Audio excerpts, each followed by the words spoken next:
Hi everyone, welcome to the Witching Week. Today is episode number 43. Today we're going to be talking about July, which is known as the golden month.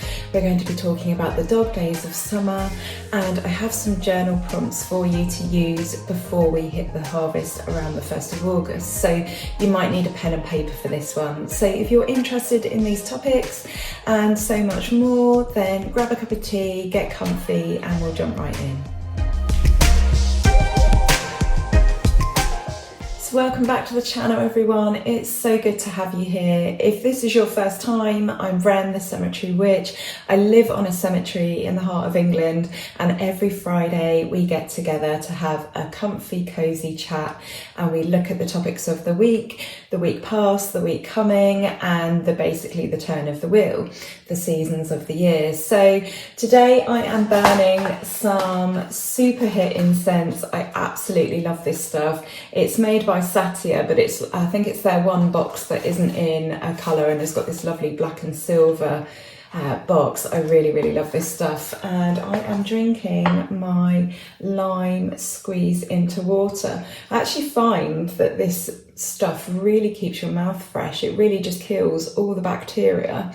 I notice a big difference between when I drink this and when I don't. So this is one of my health tips. I'm very interested in holistic health. Many of you know I'm a qualified holistic therapist. I'm an aromatherapist, and this is something I definitely swear by. It's like having squash, but without all the sugar. It doesn't really work with lemon or anything else. Hot lemon is nice, but yeah, lime juice and water. If you've not tried it, you should check it out. There is one friend of mine who laughs at the fact that I drink this instead of alcohol or cups of tea or coffee, but I really love this. This is my go-to drink, this and water. So what's been happening this week? Well, it's been my birthday. Yesterday was my birthday, which means I'm a Cancerian, and yes, we're a bit of a funny lot, aren't we? We can seem like we're really quite hard on the outside. We've got this like tough external sort of aura about us, but actually we're usually quite soft inside. So I spent Wednesday with my friend Titania, yesterday with my mum, and today I am seeing my best friend Tara. So thank you ladies, I've had the best witchy company this week, and then I'm seeing another friend on Monday called Lisa, so I'm going to be absolutely exhausted come Tuesday. So yeah, I've been talking about birthday candle magic recently through shorts on YouTube and also reels on Instagram. So I'm a huge proponent of using birthday candles in magic. They're just so easy to get hold of. They're pretty unobtrusive. Like if you're still in the broom cupboard, then you can have these in your person and no one is going to think anything weird about that at all. They're cheap, and actually if you have a look online you can pretty much get them in every colour now, including brown, and they're really handy because obviously you've got this little plastic bit that they go in, which is perfect for just sticking in either some glue tack or in a crack in a bit of wood or something. So they're absolutely fantastic. And then if you're waiting for it to burn down, you want your candle to burn out completely, obviously it's super quick. It's not like waiting for even a spell candle, which can take, maybe an hour or a couple of hours. So I absolutely love birthday cake candles. So talking of birthdays, we have the Witching Week's birthday coming up. Officially it would be the 29th of July. However, we haven't always managed to have one of these episodes every single week through either me being away or busy or unwell.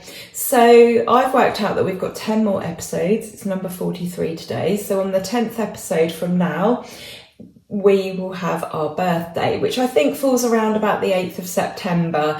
So I'm going to call episode number 52 as our birthday. So I think we'll have to have a little party on that one, maybe a little drop of something nice. I'm going to get some Prosecco, and we should have a bit of a party, I think, and celebrate the fact that we have all been here together for a year. So if you're up for that, put that in your diary. Hopefully I'm not going to miss any between now and then. If I do, obviously the date of that is going to change, but episode number 52 is going to be our birthday party. So July, the month of July, known as the Golden Month, and this is because of a Gaelic name that July was given. I'm going to put that up on the screen now, and it is called the Golden Month because of the crops, because of the fields of golden wheat. And we've got loads of crops growing here, we've got loads of cereal, and it's really lovely watching all the wheat and all the corn just sort of moving in the wind, in the sunshine. It's really, really such a beautiful time of year. Let me know what you think of this. Do you have sort of heavy crop areas where you live? I'm really lucky in that we do. The Anglo-Saxons called it Mead Month, apparently, due to the blossoming fields, so lots of bees about. And we also refer to July, the hottest part of the summer, as the dog days of summer. And apparently this comes from Roman times, and it's to do with the star Sirius rising. So they called that also, or Sirius is also known as the scorching star. So there's lots of these associations with heat, with light, and with this term dog days. So it also marks the departure of our vegetation god, the green man. If you look outside your window, you might be lucky enough to have green grass. We do still at this point, but as we get on through July towards August and the weather gets hotter, obviously everything starts to dry out, so things become yellow or brown, not quite so green. And in recent years, where we've had these really, really hot summers with climate change, obviously that has made so much more of an impact. So in Ireland, apparently July was known as the hungry month because it is the last month before the harvest is brought in, and it was considered unlucky to reap any grain before the 1st of August. Any harvesting needed to take place on the 1st of August or thereafter. And this part of the year, August, is seen very much as a move towards autumn, or perhaps even for some people the first days of autumn. Now, don't forget, whenever we talk about the Wheel of the Year, there are huge geographical differences, even just within different parts of the UK.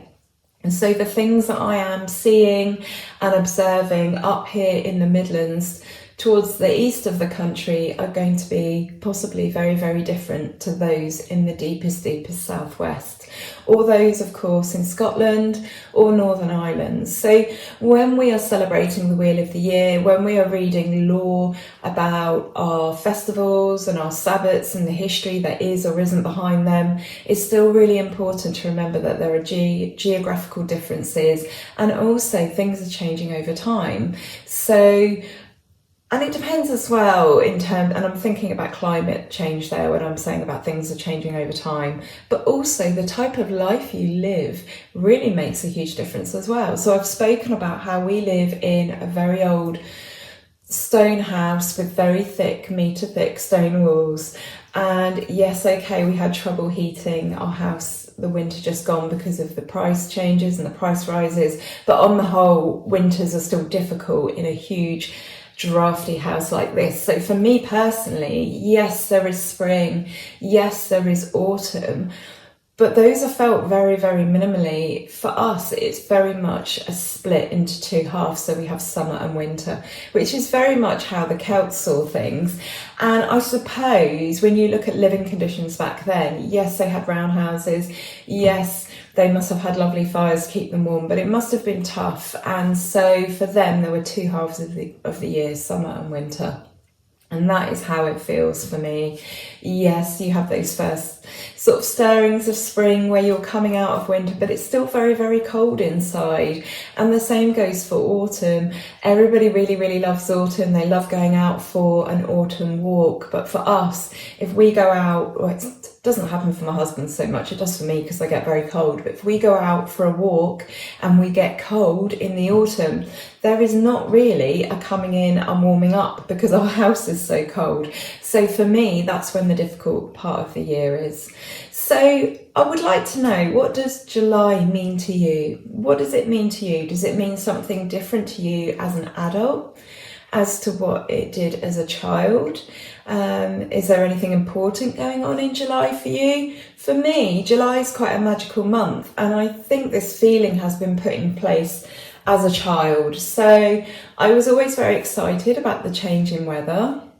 July was usually dry and warm, if not hot, and I always enjoyed the summer as a child. My birthday, of course, means that July means something to me, and that is obviously at the beginning of the month, or certainly within the first week of the month. So for me, that sets up the feeling for the rest of the month. And then obviously 3 weeks into the month in the UK, school breaks out for summer. So July was just always, and I loved school, but you know, the summer holidays were exciting. So July has always been a very, very positive month for me personally in my wheel of the year. So I'd love to know, what does July mean to you? And is there a month in your wheel of the year, in your seasonal rotation, your solar rotation, that is important to you? I would really love to hear. So I thought that we could have some prompts for July, not necessarily to do some journaling.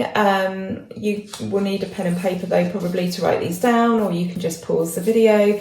But I thought it would be really nice to reflect on some positive sentences before the harvest. Now, you could have these as positive sentences, or you could use this as a chance for reflection before we hit the 1st of August, before we get to Lunasa.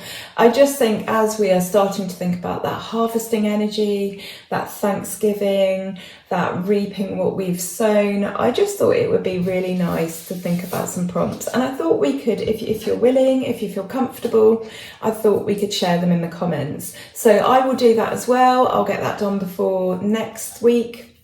But if you're ready, then I'll give you the prompts and you guys can write them down. So I think I've come up with 10. Let me just check. Yeah, 10. I wasn't sure if it was 9 or 10. Maybe 9 would have been better, 3 lots of 3, but 10 is a nice round number. So again, these can be positive statements, or they can be a chance, an opportunity for reflection. They could even be things that you want to change. So they don't have to be positive. They could just be something that's important to you as we look at turning the wheel again once more, and we look at that harvest energy and that Thanksgiving energy. So I am, I feel, I do, I love, I speak, I see, I understand, I will, I know, and I have. So you could say, I understand myself so much better than I did this time last year. So it could be something like that. It could be, I speak freely when I couldn't before. I am loved. So yeah, 10 statements. So it would be really nice, I thought, to share some sentiments, especially as we're coming up to our birthday here on the Witching Week as well. Let's look back over the last year at how we've all fared, ready for celebrating Lunasa on the 1st of August. So talking about planning a year ahead. So just recently we spoke about this idea of planning the Sabbats a whole year ahead. So some people have expressed to me that they feel guilty because they didn't celebrate a particular festival, or they didn't have time to get organised, or they didn't feel like their celebrations counted, they weren't of any value. And quite often alongside these sentiments, people express this idea that they don't feel like they're witchy enough. If they haven't been to some sort of special event that, you know, they've got photographs to show from, that they're not witchy enough. And some people have compared themselves to me. And I've gone through this point of, you know, don't make comparisons. We're really lucky in that we have a lot going on locally. I've been doing this for a long time as well, and I'm just in the swing of it. I can think of each festival and I can think of something to do to celebrate. And I spoke about researching, looking to see what other people do, looking to see how you could adapt those ideas, coming up with ideas of simple things to do at home or with your children. And we've been talking about this quite a bit over the last sort of couple of episodes and the last few months. And some people on Instagram gave me some really good ideas, and I wanted to pass them on to you because I think they're absolutely perfect examples of how you can get organised with celebrating the wheel of the year. And I just want to add in, for anyone that's new to the channel, again, I just want to make the point that you do not have to celebrate any or all of the festivals to be pagan, witch, druid, whatever label you want to give yourself. Your personal path is exactly that to you. And again, as I've just mentioned, the influence of geographical location, what might be good for you down in Cornwall might be very different for someone up in Scotland. So again, this is why it is such an individual thing, and this is why you guys really shouldn't get hung up on it. It's supposed to be joyous and fun.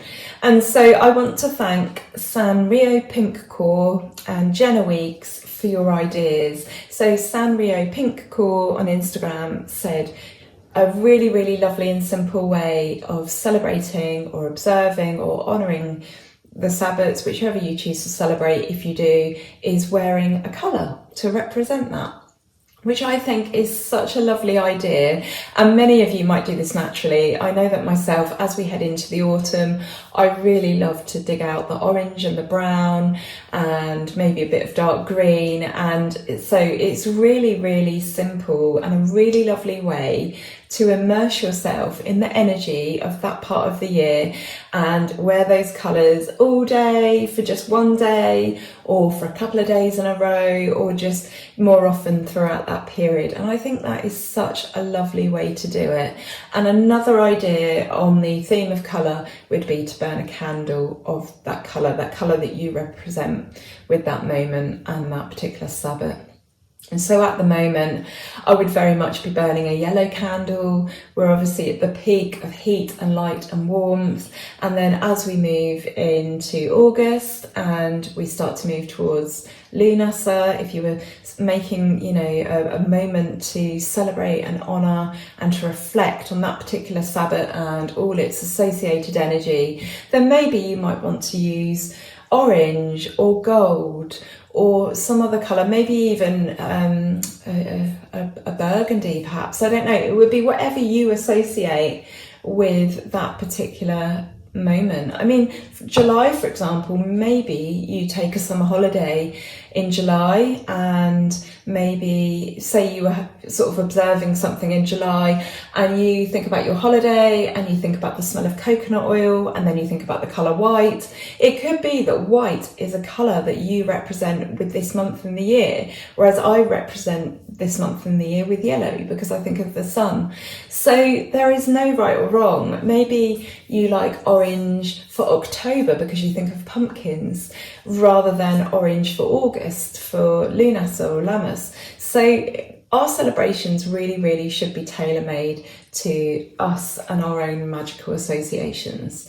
So another idea, which I thought was absolutely brilliant, and thank you Jenna Weeks for this one, is to have a keepsake box for each Sabbath. So within this, you have items that you're happy to put away for the rest of the year, and you get this box out. You might want to set an alarm, whether that be like the day before the Sabbath or a week before, and you set the alarm with the notion in mind that you're going to dedicate that time when that alarm goes off to either setting up a little area in your home or decorating your house or changing over your altar, or even just putting some of these items on the side in your kitchen. So for example, at the moment I've got my birthday cards out. I've also got some little presents and stuff I need to put away, but quite often we'll use this back unit in our kitchen to have a little display of some kind rather than use the altar. So, and it becomes its own altar. So in this keepsake box, you would have items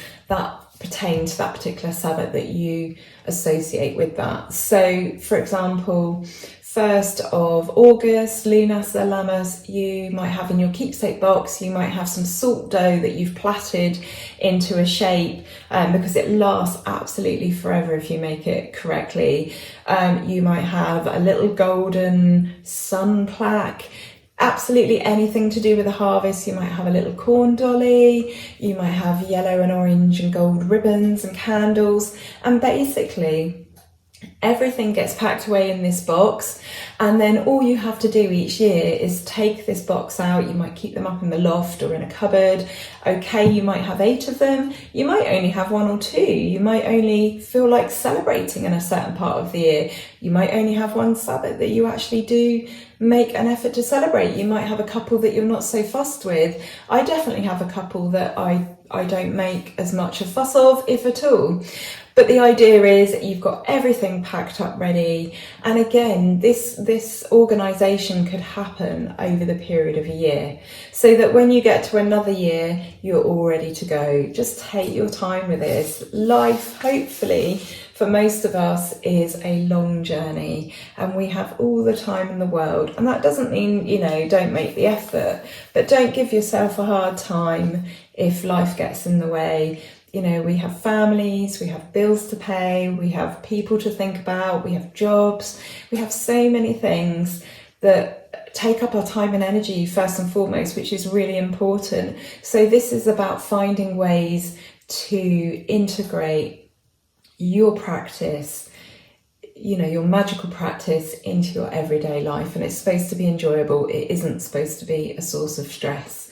And making a keepsake box is an absolutely brilliant way to get children involved.